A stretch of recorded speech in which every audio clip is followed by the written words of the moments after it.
So, sweet Kona, we had a strange night.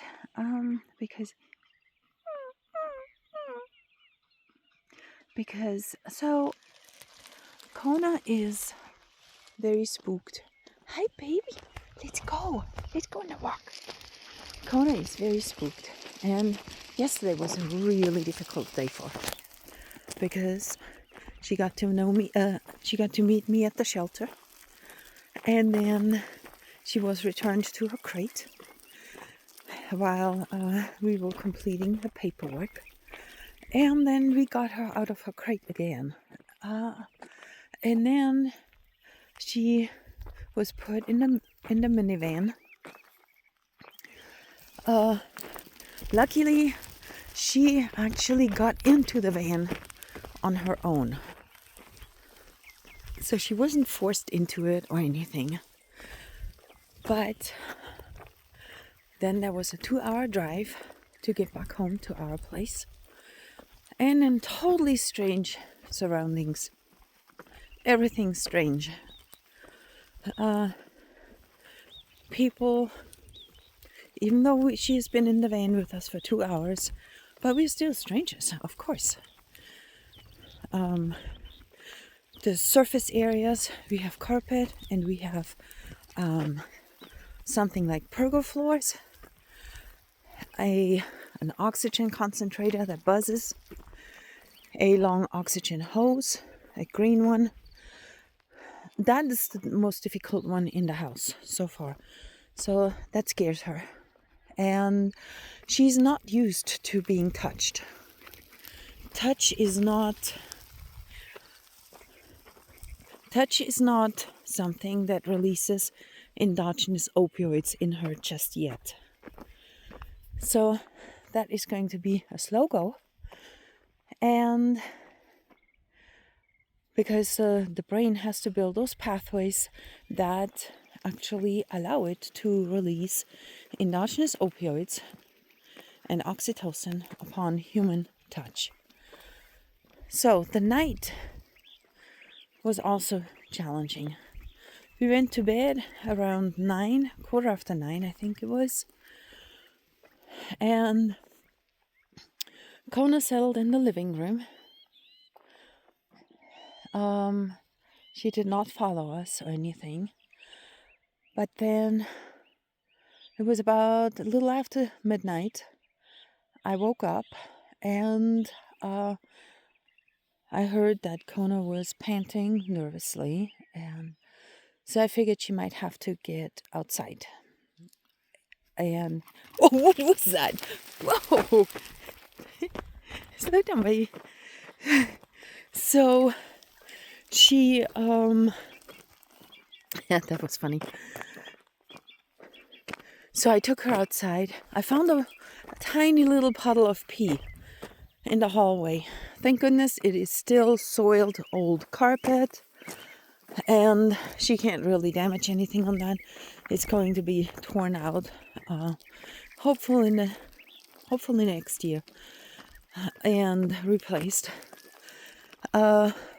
So I took her outside. She got spooked outside. It was in our backyard. She got spooked a couple times. Then we went back inside, and I decided to sleep on the carpet on the floor with her instead of going back to bed.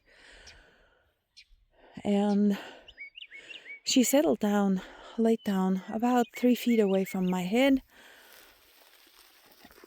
and started sleeping, which was really nice. And about half an hour later, I had to go back to bed because it was still too cold. The cold radiated from the floor, and I was actually laying there without a blanket or anything. I only had a pillow there because I did not want to spook her any further. And so I went back to bed. Kona stayed put when I got up, which was really nice to see. And she also she was she was still quiet and I guess asleep when I woke up at 5:30. I started listening to the news very quietly. I'm thinking that she heard that anyway, even though I had it on the quietest setting on the lowest setting on my cell phone. But then she started panting again, so I knew she had to get outside. And making it across our smooth floor and past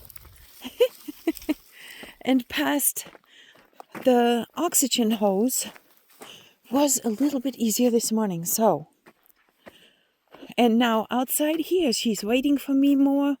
She doesn't seem totally freaked. She has more play zoomies, and I'm not even focusing on her. She is sniffing more. She's showing more interest. What happens is there was a lot going on yesterday. A lot of stressors. A lot of stress. And we are always told, you are always told, that dogs don't learn through stress. And that is simply not true. While we didn't see any progress whatsoever yesterday, that was normal, okay? But that doesn't mean that learning isn't taking place. What happens is the brain processes everything that it has taken in the day before. It processes that at night. So she had a lot of stress, even though nobody pushed her. She was able to do whatever she wanted in the house. And then also when I took her outside, as you can see, she's on a long line. If she wanted to run, I would run with her. If she would get to the end of the leash, I would communicate with her, but not through the leash. I would use words and my body. And, to stop, I would stop.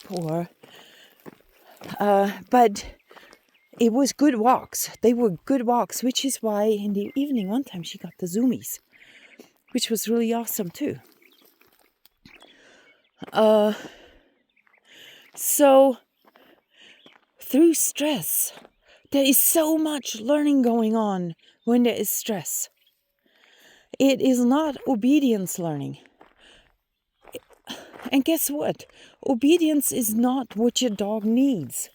Training is not what your dog needs. Counter conditioning, desensitization, and created in our way is not what the dog needs. The dog needs choice. The dog needs to be able to express themselves without our interference. The dog needs to be able to be themselves. Hi, Kona. This is the closest she has come on a walk when I kneel down. So she is 3 feet away. So she wants to be social so bad. She doesn't have the courage yet. And so, again, it has to do with what does the dog need. Kona is feral. She was found and picked up and put into shelter when she had puppies when her puppies were 2 weeks old. She has since lost all the puppies. They have been adopted. And she was left over. So, nighttime, restful sleep. That is when the brain processes what it has encountered the day before. She has encountered a lot of stress. But stress that was not in any way interfered with. She worked through it on her own. And then she had a good night. We didn't try to do things with her. We didn't try to push her. We stayed out of her way. It's up to her. And I tell you something else. Staying out of a dog's way is one of the hardest things to do, because we want to be social with them, because they are our best pals, right?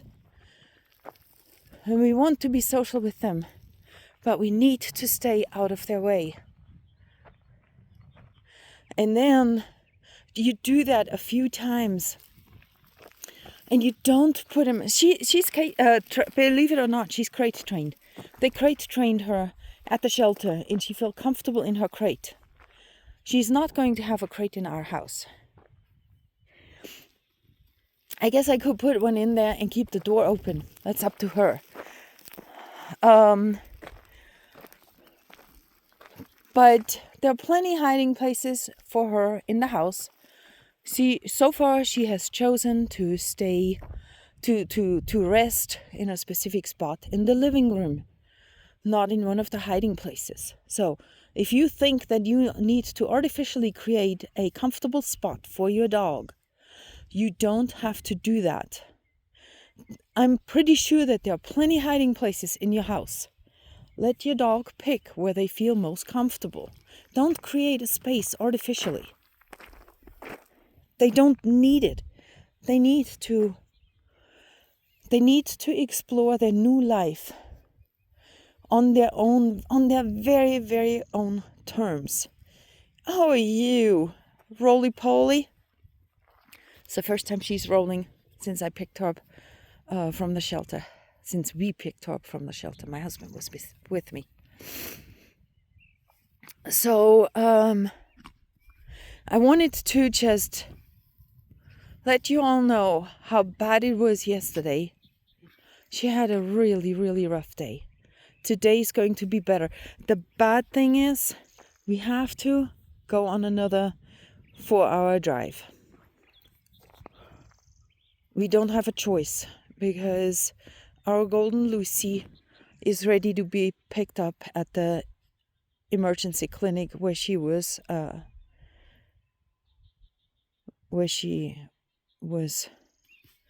euthanized. What you doing, Goofy?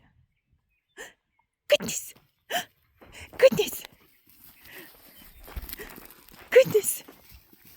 Whoa, zoomies! Whoa, whoa, whoa, whoa, whoa! Come on, let's go. There you go. Thank you. I did not want her to mow down that cactus with a leash, because untangling it from that cactus would be a nightmare, and I'm not wearing gloves. So, thank you. But it didn't bother her. That was not something that stressed her. She got to the end of the leash, and I'm a little bit too focused right now on making this video. Still focusing on her as well, but sharing the focus. This is new territory. We did not come up this far yesterday at all, because when your dog goes to a new area, take it nice and easy, just one step at a time. Explore your immediate surroundings. Let your dog explore your immediate surroundings, and stay put. And then go back home or go back to your vehicle.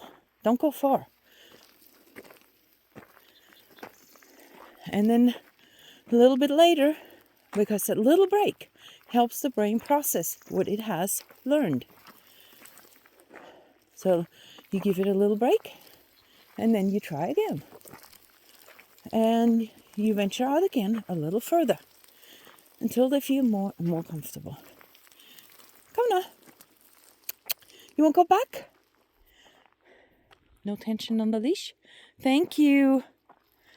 Oh, good girl. This is something we did yesterday over and over again. Turn around and stop. And so even though she was so stressed, it has made a difference already. Just one night of peace and quiet.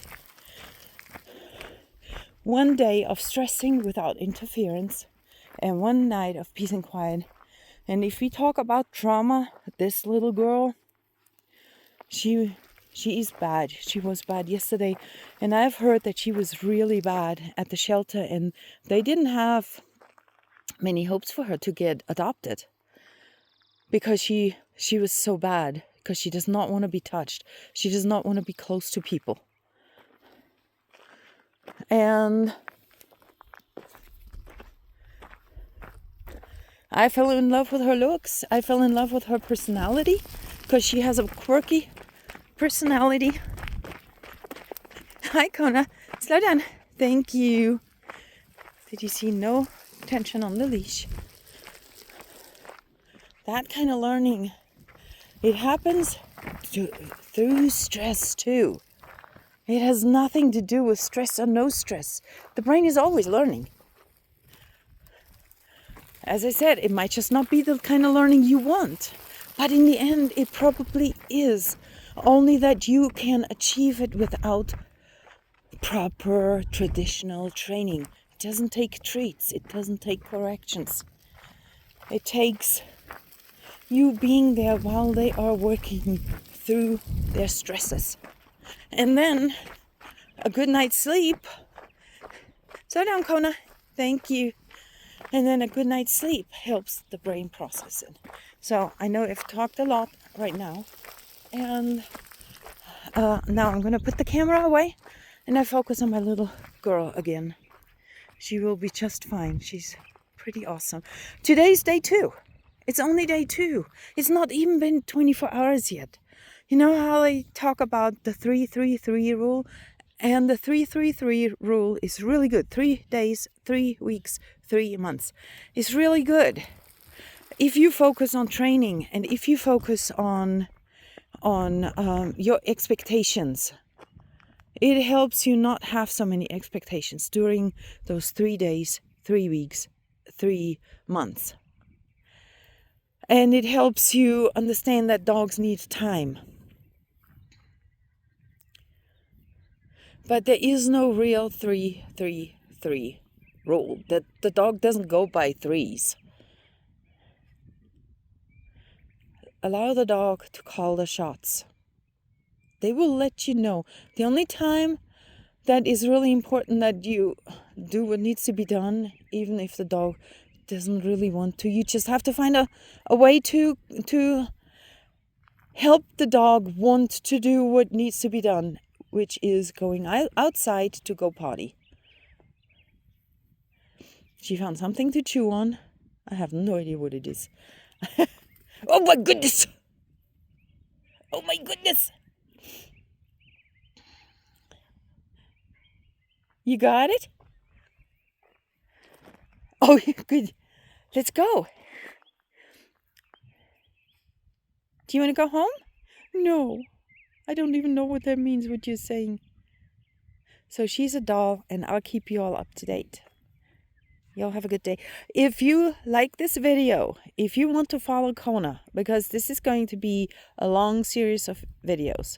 If you want to follow Kona and how she does in her integration and in her transition with affective dog behavior, which is no training, no traditional training, no purposeful counter conditioning or desensitization. We don't focus on that. It will happen anyway. You will see moments when there is desensitization or counter conditioning. But there is no plan for it. There is no protocol that we follow. It happens naturally. So if you want to follow how Kona gets to live a normal life, a beautiful life, a healthy life, a happy life with affective dog behavior, please hit the subscribe button, hit the like button, help our algorithm to be picked up by other people too. Come on, Kona, let's go. She's standing on the leash right now. And so like and subscribe if you want to share it. And well, thank you. And then follow us. See what happens. You all have a good day.